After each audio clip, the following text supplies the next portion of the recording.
Hey guys, Desolate Magic here, and Double Masters 2022, aka Double Masters 2, has gone completely insane. For multiple different reasons. Now, I legitimately thought that this would just be like your basic bottom end of the day set.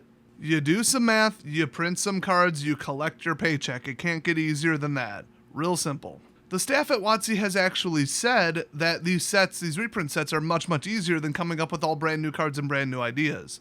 Because all they have to do is, well, they didn't directly say this for multiple reasons, but make sure that the value is balanced, and then make it draftable. That's about it. So they've taken that and they've WotC-fied it. Because nothing can be simple at WotC, and I would have said that before they all started working from home and not talking to each other. By the way, video's coming up in early July on this channel. I'm working on it right now. Pretty spicy so far. Leaked information from ex-employees of WotC and ex-contractors. I have a lot of statements from a lot of people. Not even saying this to be like manipulative or self-serving, but you might want to subscribe so you don't miss it. I've made it very clear which other two channels I care about at this point.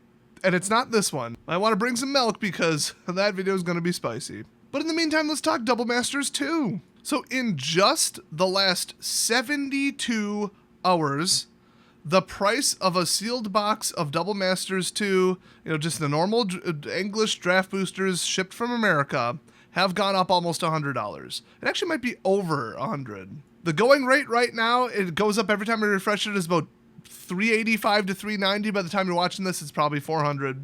In fact, if you want to go to respectable big sellers, it is $400. So that's, 16 and a half bucks per pack, give or take. Because remember, there's only 24 packs in a booster in pretty much any master set. Oh, and keep in mind, this set doesn't have any box toppers. So there's $100 off the value. Well, I guess first I could say, several days ago, it was like, what, $265, $275 a box? I've seen $250, a price from about 2 weeks ago. Card Kingdom is sold out completely. And this ships July 8th. That's quite a lot of lead time to be sold out. Now, no joke, I thought this was a typo. This was the first I heard about this was my own comment section because you guys are awesome. The collector's booster, which has all the fancy, etched foil and the different frames, and there's a little crossover, but some exclusivity. In other words, if you're going for money and value, you're going to want the collector's booster, and by you're going to want it, I really mean to say don't buy this.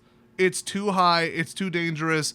Cards are falling. This would be a terrible high-risk investment. It could work out, but it's a terrible high-risk investment. So when I said I thought it was a typo, I'm referring to the first listing I saw for the, sealed pre-order Double Masters 2022 Collector's Booster Box listings on eBay, where it said boxes 4, and I'm like, well, what is it, a case? You don't put boxes 4, which that still is incorrect, but people said, well, I think they were referring to that it's 4 packs. Well, the first comment I read, I was like, oh, it's well over $200 at the time. And there's 12 packs in a collector's booster box, okay? This is a well-established thing. Then the second person said it, and I'm like, no. Then the third person said it, and I'm like, just, really? Really, WotC? But right now on eBay, there's almost no people selling these. There's almost no people selling anything related to the set because it's so sold out. And even those people might not get the amount that they think they're getting from the distributors. But right now, ignoring the one lowball, because there's always one, and it might be a scammer, just saying. The cheapest you can get a box for is $355. So 4 packs for $355 US. $88.75 per pack. And remember, there is absolutely zero guaranteed value in this. You could spend just short of $100, in fact, possibly $100 locally per pack, with sales tax and all that, and get right around $1 worth of cards. It's unlikely, but possible. I'm trying to think how many just garbage rares there were. We're talking maybe sub $3. Although I should say I don't actually know precisely what's in a collector's booster. I didn't review the documentation very close. You know what? That's actually important in this video. I'm going to pull it up right now. Okay, first of all, if you're new to this Double Masters thing, the draft booster, so the normal regular booster, is 2 cards of rare or higher. I don't know why they phrased it that way, rare or mythic, and 2 traditional foils, any rarity. Then 3 uncommons, 8 commons, 1 cryptic spires land card, and then 1 token. Honestly, still kind of a deal for about $14 a pack, but not with the state of the game. I'm not in any way endorsing this. I would strongly recommend nobody touch this product. So collector's booster, here we go. 1 traditional or textured foil, borderless rare or mythic. So a guaranteed borderless rare mythic per pack. I was about to say that'll crash the prices, and then I realized this is $80 to $100 per pack. Although I will say, It's one shot at it. Oh, and these are the new textured foil. I'm not even sure what the pool is for that, because the next card in is the foil etched, rare, or mythic, guaranteed. So no commons or uncommons in there. Those two together, I can almost see the value. It's still, I'll just call it what it is. It's gambling, but not restricted to just adults. Yay, WotC, social responsibility, woohoo. They care about kids' mental health and safety about as much as they actually care about the LGBTQ community. Which is right up there with their level of caring about black people that ends right before they actually hire one. People ask, when are you going to stop mentioning that in videos? And the answer is, did I forget to mention it in a video? Combo breaker. Come on, Wizards, hire some black people. That is a real thing that really happened. One of the artists blew the lid off this and said, I know of maybe one or two other artists that are black that they've hired in the last 20 years. And their response was to come out and say, we're hiring new artists and new this and new that for that position, and we're only hiring black people, which is illegal to say or do in Washington state. They are that out of touch with laws and reality, and wow. Anyway, so yeah, one traditional or textured foil borderless. So it might be textured, it might be traditional foiled.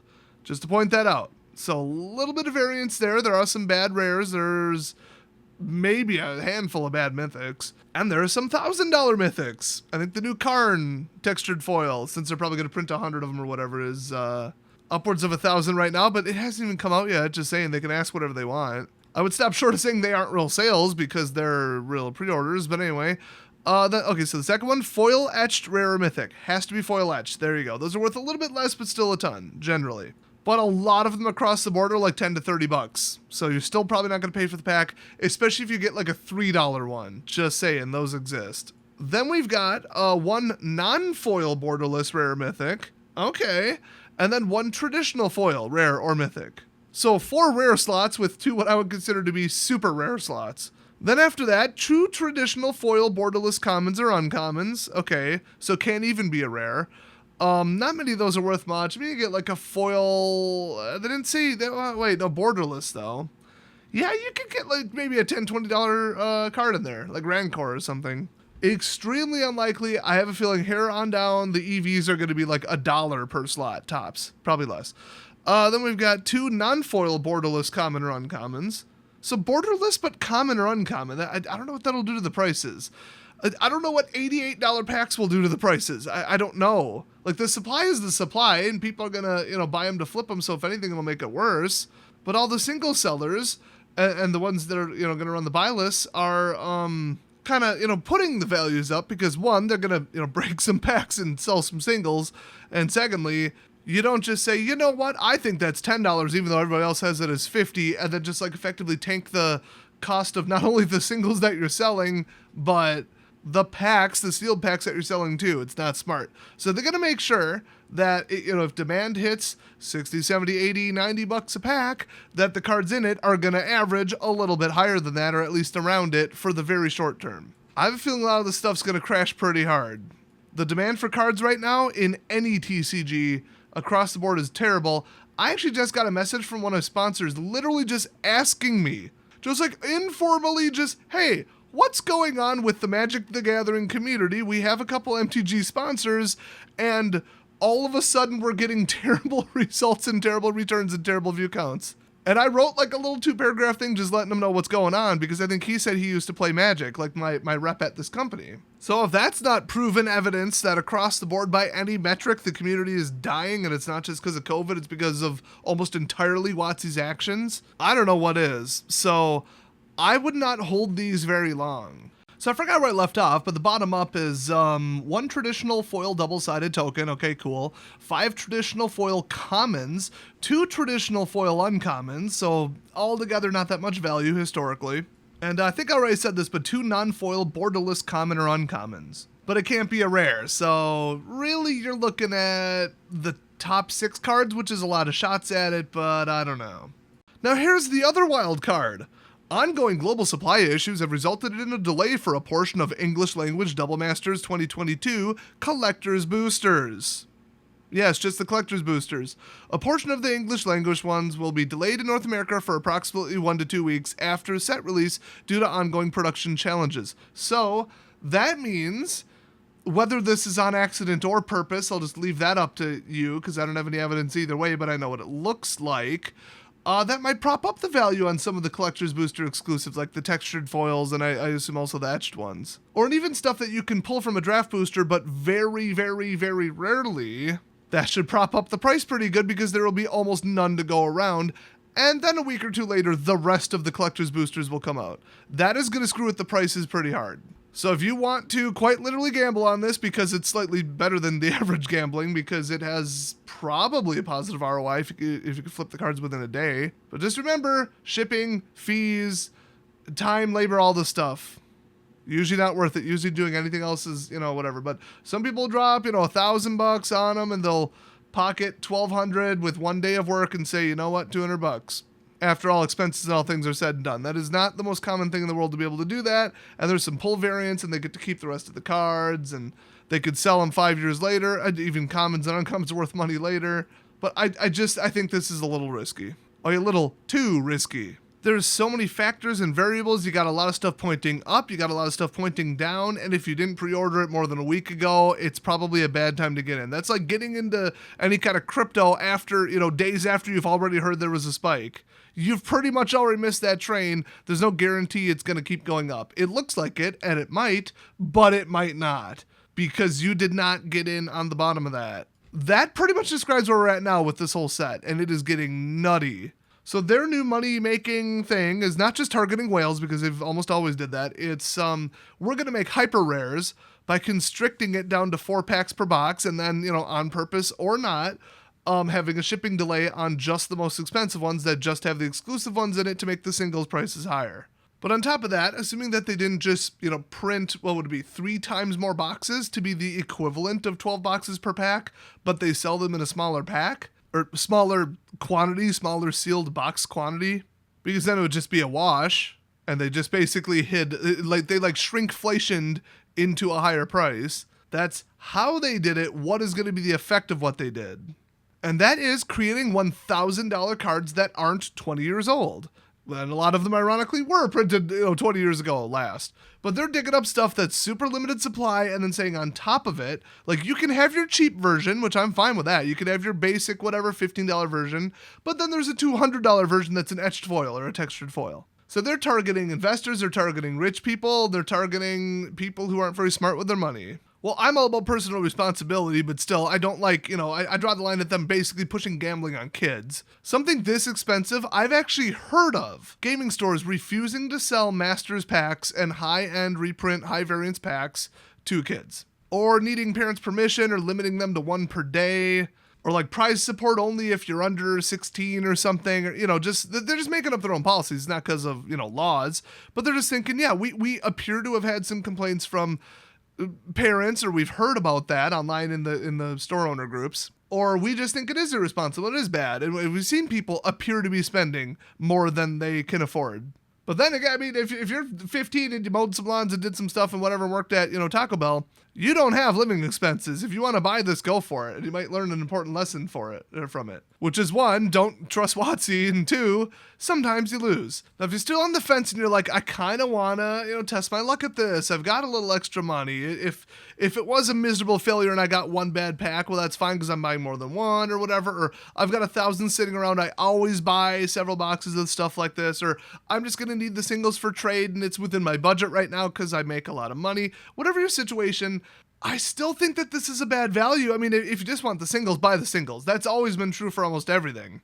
You want to upgrade your commander deck, you aren't going to do it by pulling, stuff out of this booster and then either trading for it or, buy listing and store credit, none of that. That's the really stupid way to go about it. Just buy the darn singles. In fact, don't buy them within 2-3 weeks of them coming out. Wait. But if you're just adamant about getting this, but you just saw the prices go up and you thought, well, will they go back down? Will the supply equalize? When should I buy it? Should I buy it at all? Should I cancel it? Can I trust a seller, or is the seller with the pre-order going to cancel it? Is my store going to have enough? Should I buy online? Should I buy from them? My process with what I know from buying and selling cards like crazy, remember I used to buy and sell them out of my shop. It was partially Magic the Gathering shop and partially something else. So don't, think I was running some big store where we had 50-person F&M. We weren't even a WPN member. but I bought and sold over, I think, 200 grand worth of Magic products. And I knew a bunch of other shop owners in the area. So between all of that, I will say, if you can go to Walmart at 2, 3, 4 in the morning when they restock stuff, if you got somebody who works there, get the intel on that. I'm not, above taking them out to eat or giving them a gift card or straight up bribing them for cash money if it's legal in your area to say, hey, send me a line when this is being restocked. I'll be there in 5 minutes and, buy it at the self-checkout so that there's not a limit on quantity. A lot of them are changing how they do things, and also, I'm not sure if master sets ever even make it to retail. It depends what country or area you live in. And they're stocked by a completely different company. That company's pretty shady. They might keep them themselves or make them go down a different route, maybe. But I can't imagine what the effective, retail MSRP on this is. It has to be below eBay retail right now. You could probably walk into Walmart and get a draft booster set or a 3-pack or whatever custom, whatever they got for 30, 40, 50% off what going market price is on it right now. I bet you. So go into Walmart, find out where they're stocked, find out their hours, ask the staff, when are they usually restocked? Just say, oh, there's a new set coming out and I want to see, get it right when it's out because it might sell out. They'll get you the info. And a lot of Walmarts are now switching almost nationally to a central policy of we sell them at a secured counter at a certain time of day. Well, okay, that's fine. It's probably worth dropping in there if you can get there during the time, if you can get them for a price controlled amount. Because you're almost guaranteed to win when this is market price. Heck, you could just flip it locally. You wouldn't even have to ship it. Well, it's involving that much cash. Don't take no PayPal or anything reversible. PayPal's changing the policy on that, so watch out. And if you can, bring a weapon or some body armor or both. I always would. For $1,000 plus orders and big, looking through their whole binder, buying a whole collection kind of stuff, I'll usually have a second person pretending to walk their dog with a backup weapon. I've done that twice. The person who did it with me is probably watching this video. You want to get a bad ROI from a product that you got for a fair price at Walmart? Have it stolen. That's a great way to get a really bad ROI. Get scammed on the internet with a return scam. That's a great way to do it. So just be careful. Everything about this is risky. And as soon as you're dealing with money, it doesn't matter what you're doing or selling. There's going to be scammers and sketchy people and thieves everywhere. And that's another thing. There's all this shady stuff going on with the distributors. There's shady stuff going on with everything everywhere. As soon as something looks profitable and there's thousands of dollars on the line, everybody starts doing things under the table in the Magic distribution world and almost every other business. So just be careful, keep your eyes open, don't, get burned by it, and just another reason not to touch this product at all. So Walmart, that's one tip. The first winner theory, it's not really a theory and it's not really called that, but that's what I nicknamed it. If you were to buy 10 scratch-off lottery tickets, $10 a piece, $100. First of all, terrible idea. It's a 30% margin. Don't do that. But if you were to, and your goal is just to get a 5 to 1 or 10 to 1 winner or higher, so a $100 winner, first $100 winner, you'll jump off. Which one is more likely to get you to that specific goal under that specific condition? Buying one, then checking it, buying one, then checking it, buying one, then checking it, or buying 10 all at once, scratching the fourth one, finding out it's a $100 winner, and then saying, oh crap, I can't return the 6 remaining, and I already got the $100 winner. First winner theory. Conditional stretched odds, whatever it's called. I don't know. I'm not a probability specialist. If you just want one bomb card, don't say, okay, I'm going to throw X amount of dollars at it, and I'm going to buy all these packs at once.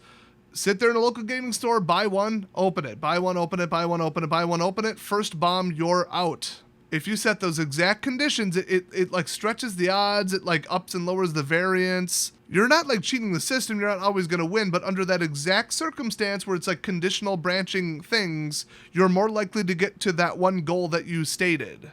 I can make a whole video on that, but just generally I think you guys understand what I'm saying as far as the strategy.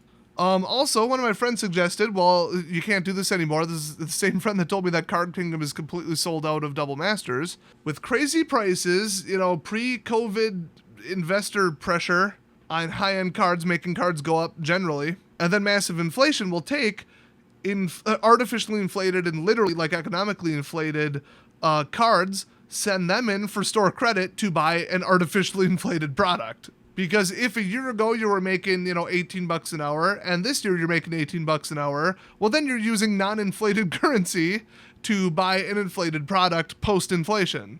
You should use inflated assets to buy similar inflated assets.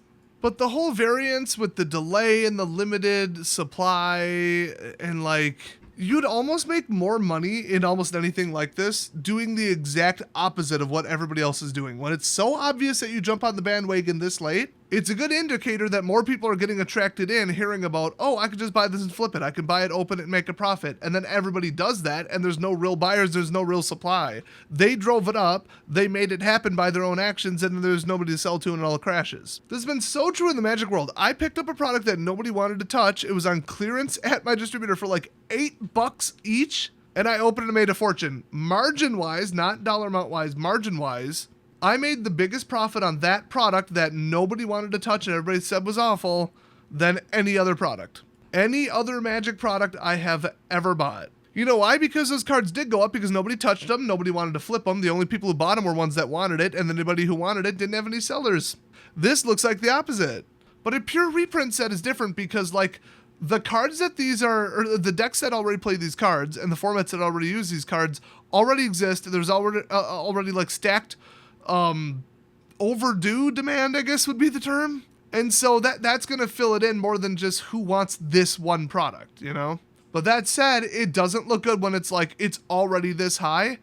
And then it's this high because everybody's buying it to resell it because it's this high. And because they saw that there's really good singles in it. Well, I doubt that in the entirety or even the majority of the demand for it, the actual orders and pre-orders and upward pressure is from people who said, wow, there's some really good singles in here. I'm going to buy it and keep all of the singles I pull. I'm just going to buy it because it's a good value and keep it and not sell any of it.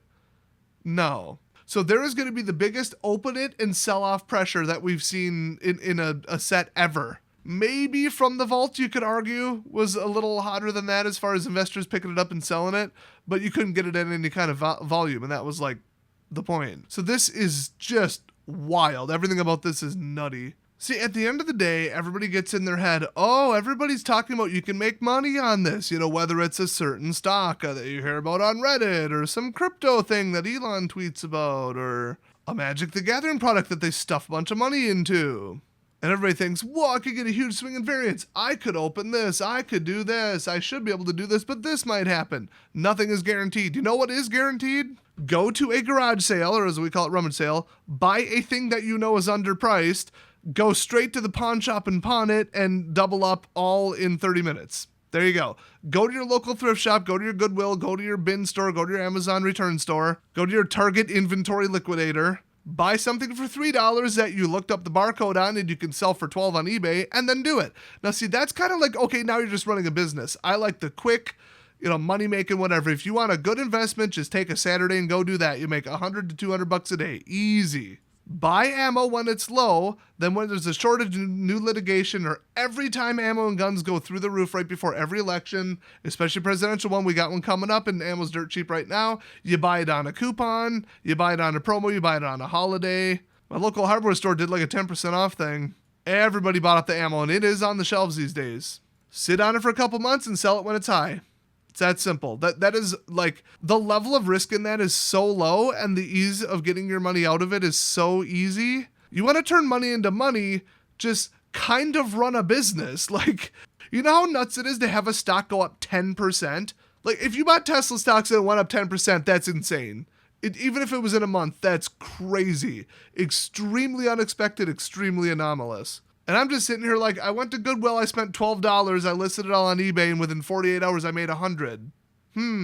The thing is, though, you can only do so much. That's time, that's effort, that's envelopes, that's printing, that's know-how, that's training, that's building up feedback scores. But you can go to an estate sale and buy a chainsaw, list it on Facebook Marketplace, meet up with someone on the way to work, and double your money. That is so low effort. You get on your phone, you take a picture, you type some basic stuff in and wait for the people to come to you. Done. So I'm not saying, hey, everybody should just start a reselling business. But like, if you could do these quick little loop things, these quick little flips, these quick little opportunistic things. I saw it on clearance in the, Walmart thing for 50% off, or I'm already at a liquidator like Burlington or Big Lots. This, what did I buy one time? Really high-end name brand makeup, but for some reason they had 12 of them for like 75% off. I guess people could only buy so many, 12 packs of lipstick or whatever it was. And I'm like, I don't usually sell cosmetics. I don't know them. Between a rummage sale that I myself had, Facebook Marketplace listings, and online, I had them sold within a week and I made $200.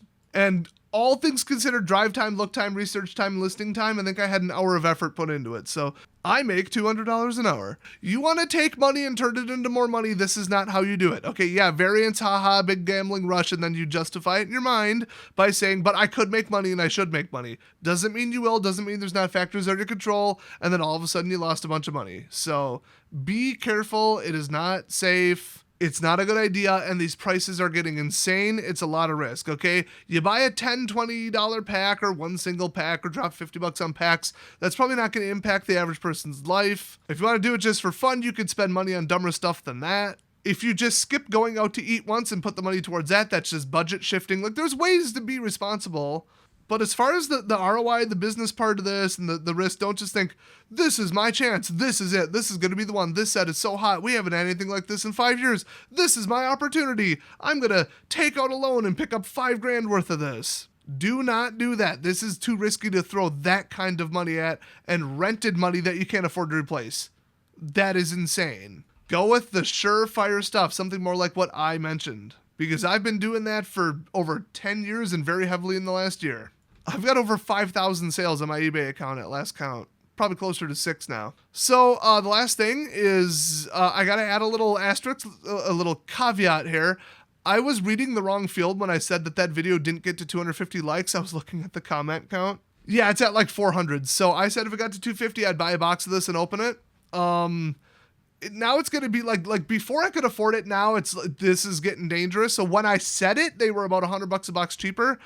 I have sort of reserved one at a local store, but he's not sure how many are going to go around and when and stuff. And I told him, to an extent, I'm willing to outbid people, but this might fall through just based on supply and risk and money. So apologies for that, but I'm going to try my best to get one. I can't afford to get one on eBay right now, and I can't afford the shipping delay. If I'm going to get these, I'm going to flip the cards the same damn day that I bought them, or as soon as buy lists go live. Anything else just ups the risk even more, and I cannot lose money on this. So do watch for box opening. I'm going to try to get one way or another. I'm even going to, pursue the retail channels, but I guess that's the last thing I got to say about this. This is crazy. Hopefully you got all informed about the, behind the scenes stuff with this and a couple other good factors and information to consider. If you did, leave a like, and I'll see you guys next time.